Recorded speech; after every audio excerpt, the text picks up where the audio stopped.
Good morning and welcome to Get Secure. My name is Mike Blangiforti and I'm the VP of Marketing and Public Relations for Arrow Security.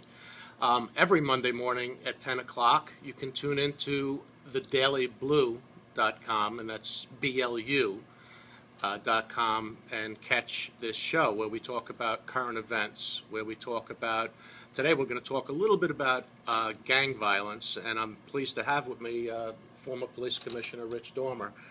Thanks for coming on again, Commish. You were Long Island based, I was New York City based in our law enforcement careers. Let's talk a little bit about gang violence on Long Island and the impact that it has on families and communities. Well, it's very detrimental to a community to have gang violence. Most of the people in these types of communities are good people. They have the same concerns that families have anywhere. They worry about their children, their education, their housing, their jobs. They want to be safe. Gangs, by the way, make people feel unsafe when there's a shooting or an assault. But I should mention, Mike, and you know this, that gangs are not new in the United States. Mm-hmm. We've had gangs ever since the Republic was formed. Mm-hmm. The gangs of New York, for example, depicts the types of gangs that New York City had to deal with. And so this is not new. The new immigrants coming into the country, it happened with the Irish and the Italians, formed their gangs for a lot of reasons. And so the new people coming in, they form gangs. And in the police business, you got to understand the reasons for gangs if you're going to deal with it. Mm-hmm. And so, we studied the gangs, the real violent members of the gangs, it didn't matter where they came from, have to be removed from the community. And by the way, the good people in these communities that come from these countries, by the way, mm-hmm. want these gang members arrested mm-hmm. and put away.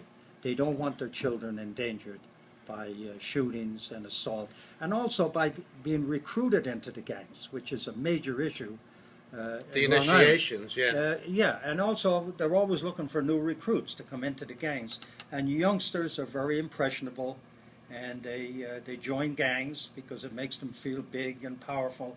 And so this peer pressure is an issue that families deal with on a daily basis in some of our communities in Long Island. Yeah, and people think that, in Long Island, we're a suburb, we're not in the city, so gang violence can't happen on Long Island, right?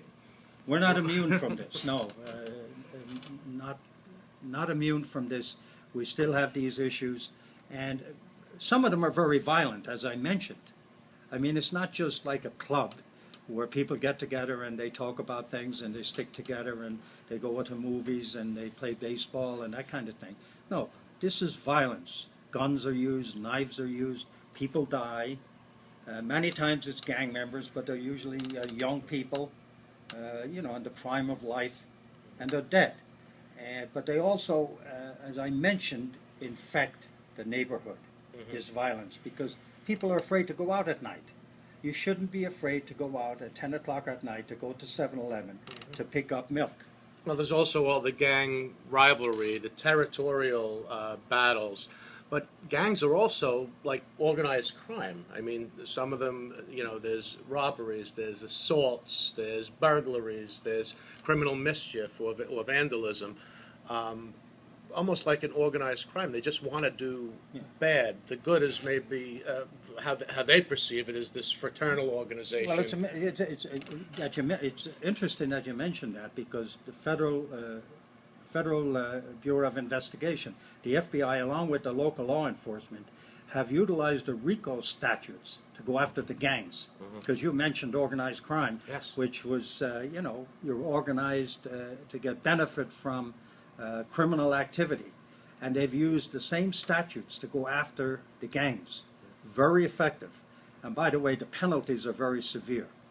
Yeah, and we see it. What are the prevalent gangs on Long Island, really? Because I'm not sure that all the folks know what the prevalent gangs are. I know MS-13. Yeah, MS-13 is the largest Hispanic gang on Long Island, and then there's offshoots of MS-13. There's always wannabes that form these minor gangs. And then we have the Crips and the Bloods, which are African American gangs. But again, there's many offshoots in many communities with different names. But these are the major players in the gang problem on Long Island. Yeah. And we were talking about guns a couple of weeks ago, and you touched on something that's very interesting. We were talking about that the bad guys, regardless of whatever legislation is passed, are always going to get guns. And you were talking about how the gangs get guns. It's like almost like a central depository where the guns are put there and then they're taken out. It's almost like These gang members know the penal law as well as a police officer does. For example, when they lease a gun from this armorer, they'll rent it. They'll rent the gun, but they'll have somebody else carry the bullets. So that if they get caught with the weapon, because there's no bullets on them that fits the weapon, it changes the penal law charge. So they have people carrying the bullets or the magazine, and they carry the empty weapon. When they're ready to utilize it to hit somebody, they get together, and then they separate again. So it's very difficult. Who would know that unless you were very familiar with the penal law and the charge where the weapon has to have bullets available or in the weapon to be charged as a serious crime. Yeah. Certainly something we need to continue to discuss on future episodes because gang violence is real. It's here on Long Island. And again, with the theme of this show, Get Secure, we need to tell the folks about how to protect themselves from some of this violence and tell the youths out there how to avoid it. There's so many great community programs on Long Island that our kids and our youth could get into, and we're hoping to get that word out there. So thanks for tuning in again to Get Secure. I'm Mike Blangiforti. Remember to tune into the Daily Blue, that's BLU at the end.com, and have a great week.